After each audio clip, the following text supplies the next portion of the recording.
ನೋಡಿ ಸ್ನೇಹಿತರೆ, ಕೊನೆಗೂ ಸರ್ಕಾರದಿಂದ ಗೃಹಲಕ್ಷ್ಮಿ ಯೋಜನೆಯ ಪ್ರತಿಯೊಂದು ಫಲಾನುಭವಿಗಳಿಗೆ ಹೊಸ ವರ್ಷದಿಂದ ಗೃಹಲಕ್ಷ್ಮಿ ಯೋಜನೆಯ ಪೆಂಡಿಂಗ್ ಇರುವ 3 ತಿಂಗಳ 6,000 ಹಣನ ಜಮಾ ಮಾಡಿತ್ತು. ಸುಮಾರು 35 ಲಕ್ಷಕ್ಕಿಂತ ಅಧಿಕ ಫಲಾನುಭವಿಗಳು ಈ 6,000 ಹಣನ ಪಡ್ಕೊಂಡಿದ್ದು, ಫಲಾನುಭವಿಗಳಿಗೆ 6,000 ಹಣ ಬಂದಿರೋದಕ್ಕೆ ನಾನು ನಿಮಗೆ ಒಂದು ಬ್ಯಾಂಕ್ ಸ್ಟೇಟ್ಮೆಂಟ್ನ ಕೂಡ ಪ್ರೂಫ್ ಆಗಿ ಕೊಡ್ತಾ ಇದ್ದೀನಿ. ನೀವು ಇವಾಗ ಅದನ್ನು ಸ್ಕ್ರೀನಲ್ಲಿ ಕೂಡ ನೋಡ್ಬೋದು. ಅದೇ ರೀತಿ ನಿಮ್ಮ ಬ್ಯಾಂಕ್ ಖಾತೆಗೂ ಕೂಡ ಈ 6,000 ಹಣ ಬರ್ತಾ ಇದ್ದು, ಇಂದು ಭಾನುವಾರ ಜನವರಿ 4ರಂದು ಕರ್ನಾಟಕದ 26 ಜಿಲ್ಲೆಗಳ ಪ್ರತಿಯೊಂದು ಫಲಾನುಭವಿಗಳಿಗೆ ಸರ್ಕಾರ ಈ 6,000 ಹಣನ ಜಮಾ ಮಾಡ್ತಾ ಇದೆ.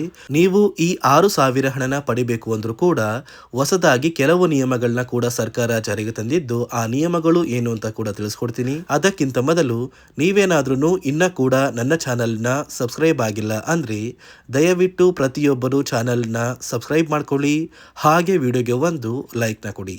ಹೌದು ಸ್ನೇಹಿತರೆ, ಗೃಹಲಕ್ಷ್ಮಿ ಯೋಜನೆಯ ಪ್ರತಿಯೊಂದು ಫಲಾನುಭವಿಗಳಿಗೆ ಸರ್ಕಾರ ಈಗಾಗಲೇ 3 ತಿಂಗಳ 6,000 ಹಣನ ಜಮಾ ಮಾಡಿದೆ.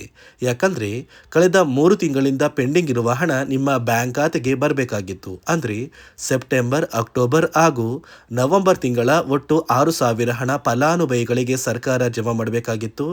2 ತಿಂಗಳಿಂದ ಸಾಕಷ್ಟು ಫಲಾನುಭವಿಗಳು ಹಣ ಬಂದಿಲ್ಲ ಅಂತ ಪ್ರತಿನಿತ್ಯವೂ ಕೂಡ ವೆಯ್ಟ್ ಮಾಡ್ತಾ ಇದ್ರಿ. ಕೊನೆಗೂ ನಿಮ್ಮ ಬ್ಯಾಂಕ್ ಖಾತೆಗೆ ಸರ್ಕಾರ ಈ ಗೃಹಲಕ್ಷ್ಮಿ ಯೋಜನೆಯ 6,000 ಹಣನ ಹೊಸ ವರ್ಷದ ಪ್ರಯುಕ್ತ ಜಮಾ ಮಾಡಿತ್ತು. ಇಲ್ಲಿಯವರೆಗೂ ಸುಮಾರು 35 ಲಕ್ಷಕ್ಕಿಂತ ಅಧಿಕ ಫಲಾನುಭವಿಗಳ ಬ್ಯಾಂಕ್ ಖಾತೆಗೆ ಈ ಗೃಹಲಕ್ಷ್ಮಿ ಯೋಜನೆಯ 6,000 ಹಣ ಜಮಾ ಆಗಿದೆ.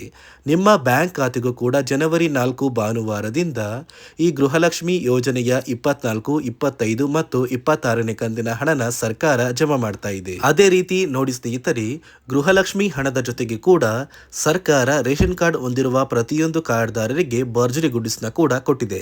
ಅಂದರೆ ನಿಮಗೆ ರೇಷನ್ ಕಾರ್ಡ್ಗೆ ಸಿಗುವಂತಹ ಅನ್ನಭಾಗ್ಯ ಯೋಜನೆಯ ಉಚಿತ ಅಕ್ಕಿ ಏನಿತ್ತು, ಆ ಒಂದು ಅಕ್ಕಿ ಜೊತೆಗೆ ಈ ಜನವರಿ ತಿಂಗಳಲ್ಲಿ ಉಚಿತ ಅಕ್ಕಿ ಜೊತೆಗೆ 5 ರೀತಿಯ ಆಹಾರ ಪದಾರ್ಥಗಳನ್ನ ಸರ್ಕಾರ ಕೊಡ್ತಾ ಇದೆ. ಅಡುಗೆ ಎಣ್ಣೆ, ತೊಗರಿ ಬೇಳೆ, ಸಕ್ಕರೆ, ಉಪ್ಪು ಮತ್ತು ರಾಗಿ, ಈ 5 ರೀತಿಯ ಆಹಾರ ಪದಾರ್ಥಗಳನ್ನ ಪ್ರತಿಯೊಂದು ಕಾರ್ಡ್ದಾರರಿಗೆ ಸರ್ಕಾರ ಕೊಡ್ತಾ ಇದ್ದು, ಇನ್ನು ಮುಂದೆ ಪ್ರತಿಯೊಂದು ಫಲಾನುಭವಿಗಳಿಗೂ ಈ ಸೌಲಭ್ಯಗಳು ಸಿಗ್ತಾ ಇದೆ. ಅದೇ ರೀತಿ ನೀವು ಗೃಹಲಕ್ಷ್ಮಿ ಯೋಜನೆಯ ಈ 3 ತಿಂಗಳ 6,000 ಹಣನ ಪಡ್ಕೋಬೇಕು ಅಂದರೆ ಸರ್ಕಾರದಿಂದ ಕೆಲವು ಹೊಸ ನಿಯಮಗಳನ್ನ ಜಾರಿಗೆ ತಂದಿದ್ದು, ಈ ನಿಯಮಗಳ ಪ್ರಕಾರ ಸಾಕಷ್ಟು ಫಲಾನುಭವಿಗಳಿಗೆ ಈ ಬಾರಿ ಗೃಹಲಕ್ಷ್ಮಿ ಯೋಜನೆಯ ಈ 3 ತಿಂಗಳ 6,000 ಹಣ ಜಮಾ ಆಗ್ತಾ ಇಲ್ಲ. ಯಾಕಂದ್ರೆ ಸಾಕಷ್ಟು ಫಲಾನುಭವಿಗಳಿಗೆ ಹಣನ ಸರ್ಕಾರ ಕ್ಯಾನ್ಸಲ್ ಮಾಡಿದೆ. ಹಾಗಾದ್ರೆ ಬನ್ನಿ ಸ್ನೇಹಿತರೆ, ಹಣಕಾಸು ಇಲಾಖೆ ಜಾರಿಗೆ ತಂದಿರುವ ಈ ಹೊಸ ನಿಯಮಗಳು ಏನು ಅಂತ ಕೂಡ ತಿಳಿಸ್ಕೊಡ್ತಾ ಇದ್ದೀನಿ, ಮತ್ತು ಯಾವ ಫಲಾನುಭವಿಗಳಿಗೆ ಹಣ ಬರ್ತಾ ಇಲ್ಲ ಅಂತ ಕೂಡ ತಿಳಿಸ್ಕೊಡ್ತಾ ಇದ್ದೀನಿ. ಅದಕ್ಕಿಂತ ಮೊದಲು ಇಂದು ಭಾನುವಾರ ಜನವರಿ 4ರಿಂದ ಕರ್ನಾಟಕದ ಯಾವ 26 ಜಿಲ್ಲೆಗಳಿಗೆ ಗೃಹಲಕ್ಷ್ಮಿ ಯೋಜನೆಯ ಈ 3 ತಿಂಗಳ 6,000 ಹಣ ಜಮಾ ಆಗ್ತಾ ಇದೆ ಅಂದರೆ ಬಾಗಲಕೋಟೆ, ಬೆಂಗಳೂರು ನಗರ, ಬೆಂಗಳೂರು ಗ್ರಾಮಾಂತರ, ಬೆಳಗಾವಿ, ಬಳ್ಳಾರಿ, ಬಿಜಾಪುರ, ಬೀದರ್, ವಿಜಯನಗರ, ಚಾಮರಾಜನಗರ, ಚಿಕ್ಕಬಳ್ಳಾಪುರ, ಚಿಕ್ಕಮಗಳೂರು, ಚಿತ್ರದುರ್ಗ, ದಕ್ಷಿಣ ಕನ್ನಡ, ದಾವಣಗೆರೆ, ಧಾರವಾಡ, ಗದಗ, ಕಲಬುರಗಿ, ಹಾಸನ, ಹಾವೇರಿ, ಕೊಡಗು, ಕೋಲಾರ, ಕೊಪ್ಪಳ, ಮಂಡ್ಯ, ಮೈಸೂರು, ರಾಯಚೂರು, ರಾಮನಗರ, ಶಿವಮೊಗ್ಗ, ತುಮಕೂರು, ಉಡುಪಿ, ಉತ್ತರ ಕನ್ನಡ ಮತ್ತು ಯಾದಗಿರಿ, ಈ ಜಿಲ್ಲೆಗಳ ಪ್ರತಿಯೊಂದು ಫಲಾನುಭವಿಗಳಿಗೆ ಸರ್ಕಾರ ಗೃಹಲಕ್ಷ್ಮಿ ಯೋಜನೆಯ 3 ತಿಂಗಳ 6,000 ಹಣನ ಜಮಾ ಮಾಡ್ತಾ ಇದೆ. ಇಲ್ಲಿಯವರೆಗೂ ನಿಮ್ಮ ಬ್ಯಾಂಕ್ ಖಾತೆಗೆ 23 ಕಂತಿನ ಹಣನ ನೀವು ಪಡ್ಕೊಂಡಿದ್ರೆ ಸಾಕು. ಆದಷ್ಟು ಬೇಗ ಪ್ರತಿಯೊಬ್ಬರಿಗೂ 24, 25 ಮತ್ತು 26ನೇ ಕಂತಿನ ಹಣ ಜಮಾ ಆಗುತ್ತೆ. ಒಂದು ವೇಳೆ 24ನೇ ಕಂತಿನ ಹಣ ಈಗಾಗಲೇ ಬಂದಿದ್ರೆ 2 ತಿಂಗಳ 4,000 ಹಣ ಪ್ರತಿಯೊಂದು ಫಲಾನುಭವಿಗಳಿಗೆ ಜಮಾ ಆಗಲಿದೆ. ನೋಡಿ ಸ್ನೇಹಿತರೆ, ಈ ಬಾರಿ ಸುಮಾರು 1 ಲಕ್ಷಕ್ಕಿಂತ ಅಧಿಕ ಫಲಾನುಭವಿಗಳ ಬ್ಯಾಂಕ್ ಖಾತೆಗೆ ಸರ್ಕಾರ ಗೃಹಲಕ್ಷ್ಮಿ ಯೋಜನೆಯ ಹಣನ ಜಮಾ ಮಾಡ್ತಾ ಇಲ್ಲ. ಕಾರಣ ಏನು ಅಂದರೆ, ನಿಮ್ಮ ಬ್ಯಾಂಕ್ ಖಾತೆಗೆ ಡೆಬಿಟ್ ಮೂಲಕ ಹಣ ಜಮಾ ಮಾಡುವಂತಹ ಸಂದರ್ಭದಲ್ಲಿ ಸರ್ಕಾರ ಸಾಕಷ್ಟು ಫಲಾನುಭವಿಗಳ ಒಂದು ಬ್ಯಾಂಕ್ ಖಾತೆಗೆ ಹಣ ಜಮಾ ಮಾಡೋದನ್ನು ಕ್ಯಾನ್ಸಲ್ ಮಾಡಿದೆ. ಯಾಕಂದರೆ ಇತ್ತೀಚೆಗೆ ಹಣಕಾಸು ಇಲಾಖೆ ಜಾರಿಗೆ ತಂದಿರುವ 5 ನಿಯಮಗಳ ಆಧಾರದ ಮೇಲೆ ಪ್ರತಿಯೊಂದು ಫಲಾನುಭವಿಗಳಿಗೆ ಸರ್ಕಾರ ಈ ಒಂದು ಹಣನ ಜಮಾ ಮಾಡ್ತಾ ಇದ್ದು, ಯಾರೆಲ್ಲ ಫಲಾನುಭವಿಗಳು ಈ ನಿಯಮಗಳನ್ನ ಪಾಲಿಸಿಲ್ಲ, ನಿಮ್ಮ ಬ್ಯಾಂಕ್ ಖಾತೆಗೂ ಕೂಡ ಹಣ ಜಮಾ ಆಗೋದಿಲ್ಲ. ಹಾಗಾದರೆ ಬನ್ನಿ ಸ್ನೇಹಿತರೆ, ಸರ್ಕಾರ ಜಾರಿಗೆ ತಂದಿರುವ ಆ 5 ಹೊಸ ನಿಯಮಗಳು ಏನು ಅಂತ ನಾನು ನಿಮಗೆ ತಿಳಿಸ್ಕೊಡ್ತಾ ಇದ್ದೀನಿ. ನೋಡಿ ಸ್ನೇಹಿತರೆ, ಮೊದಲನೆಯ ಒಂದು ನಿಯಮ ಬಂದು ಸಾಕಷ್ಟು ಫಲಾನುಭವಿಗಳು ಹೊಂದಿರುವಂತಹ ಒಂದು ರೇಷನ್ ಕಾರ್ಡ್ ಏನಿದೆ, ಆ ಒಂದು ರೇಷನ್ ಕಾರ್ಡ್ನ ಮನೆಯ ಸದಸ್ಯರ ಪ್ರತಿಯೊಬ್ಬರ ಒಂದು ಆಧಾರ್ ಕಾರ್ಡ್ನ ನಿಮ್ಮ ರೇಷನ್ ಕಾರ್ಡ್ಗೆ ಕಡ್ಡಾಯವಾಗಿ ಲಿಂಕ್ ಮಾಡಿಸ್ಬೇಕು. ಅಂದರೆ ಈ ಒಂದು ಲಿಂಕ್ ಮಾಡಿಸುವಂತಹ ಒಂದು ಪ್ರೊಸೀಜರ್ಗೆ ಸರ್ಕಾರ KYC ಅಂತ ಕರೀತಾರೆ. ನಿಮ್ಮ ರೇಷನ್ ಕಾರ್ಡ್ಗೆ ಇನ್ನೂ ಸಹ KYC ಆಗಿಲ್ಲ ಅಂದರೆ ನಿಮ್ಮ ಬ್ಯಾಂಕ್ ಖಾತೆಗೆ ಸರ್ಕಾರ ಮುಂದಿನ ದಿನಗಳಲ್ಲಿ ಗೃಹಲಕ್ಷ್ಮಿ ಯೋಜನೆಯ ಹಣನ ಕ್ಯಾನ್ಸಲ್ ಮಾಡುತ್ತೆ. ಅದೇ ರೀತಿ ಎರಡನೆಯ ಒಂದು ನಿಯಮ ಬಂದು ಸಾಕಷ್ಟು ಫಲಾನುಭವಿಗಳು ಕಳೆದ 3 ತಿಂಗಳಿಂದ ಸರ್ಕಾರದಿಂದ ಬರ್ತಾ ಇರುವಂತಹ ಒಂದು ರೇಷನ್ ಏನಿದೆ, ಅಂದರೆ ಉಚಿತ ಅಕ್ಕಿ ಏನಿದೆ, ಈ ಒಂದು ರೇಷನ್ನ ಪಡ್ಕೋತಾ ಇಲ್ಲ. ಒಂದು ವೇಳೆ ಕಳೆದ 3 ತಿಂಗಳಿಂದ ನೀವು ರೇಷನ್ನ ಪಡ್ಕೊಂಡಿಲ್ಲ ಅಂದರೆ ಸರ್ಕಾರ ನಿಮ್ಮ ಬಳಿ ಇರುವಂತಹ ಒಂದು ರೇಷನ್ ಕಾರ್ಡ್ನ ಕ್ಯಾನ್ಸಲ್ ಮಾಡುತ್ತೆ.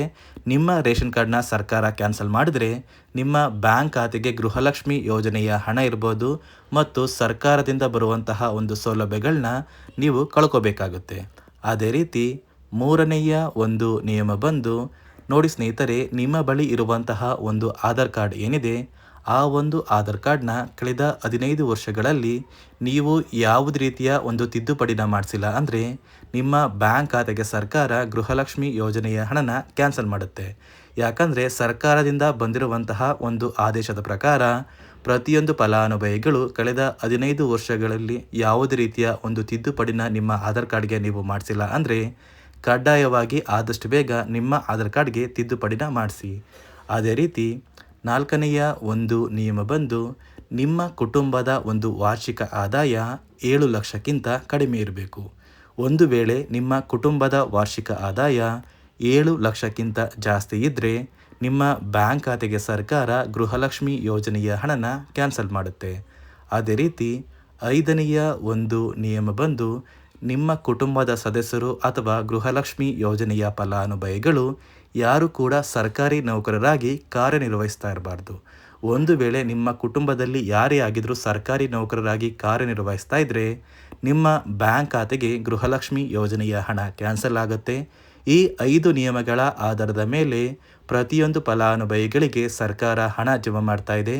ಒಂದು ವೇಳೆ ನೀವು ಈ 5 ನಿಯಮಗಳನ್ನ ಪಾಲಿಸಿಲ್ಲ ಅಂದರೆ ನೀವು ಕೂಡ ಗೃಹಲಕ್ಷ್ಮಿ ಯೋಜನೆಯ ಹಣದಿಂದ ವಂಚಿತರಾಗಬೇಕಾಗುತ್ತೆ. ನೋಡಿ ಸ್ನೇಹಿತರೆ, ಇಂದು ಭಾನುವಾರ ಜನವರಿ 4ರಂದು ಕರ್ನಾಟಕದ 26 ಜಿಲ್ಲೆಗಳಿಗೆ ಕೊನೆಗೂ ಸರ್ಕಾರ ಈ 3 ತಿಂಗಳ ಪೆಂಡಿಂಗ್ ಇರುವ 6,000 ಹಣನ ಜಮಾ ಮಾಡಲಿದ್ದು, ಆದಷ್ಟು ಬೇಗ ಪ್ರತಿಯೊಂದು ಫಲಾನುಭವಿಗಳು ನಿಮ್ಮ ಬ್ಯಾಂಕ್ ಖಾತೆಗೆ ಈ 6,000 ಹಣನ ಪಡ್ಕೋತೀರಾ ಅಂತ ಹೇಳ್ತಾ, ಇದಿಷ್ಟು ಸರ್ಕಾರದಿಂದ ಬಂದಿರುವಂತಹ ಒಂದು ಮಾಹಿತಿಯಾಗಿದೆ. ನಾನು ಕೊಟ್ಟಿರುವಂತಹ ಮಾಹಿತಿ ನಿಮಗೆ ಇಷ್ಟ ಆಗಿದ್ದಲ್ಲಿ ದಯವಿಟ್ಟು ಪ್ರತಿಯೊಬ್ಬರು ನನ್ನ ಚಾನಲ್ನ ಸಬ್ಸ್ಕ್ರೈಬ್ ಮಾಡಿಕೊಳ್ಳಿ. ಹಾಗೆ ವಿಡಿಯೋಗೆ ಒಂದು ಲೈಕ್ನ ಕೊಡಿ.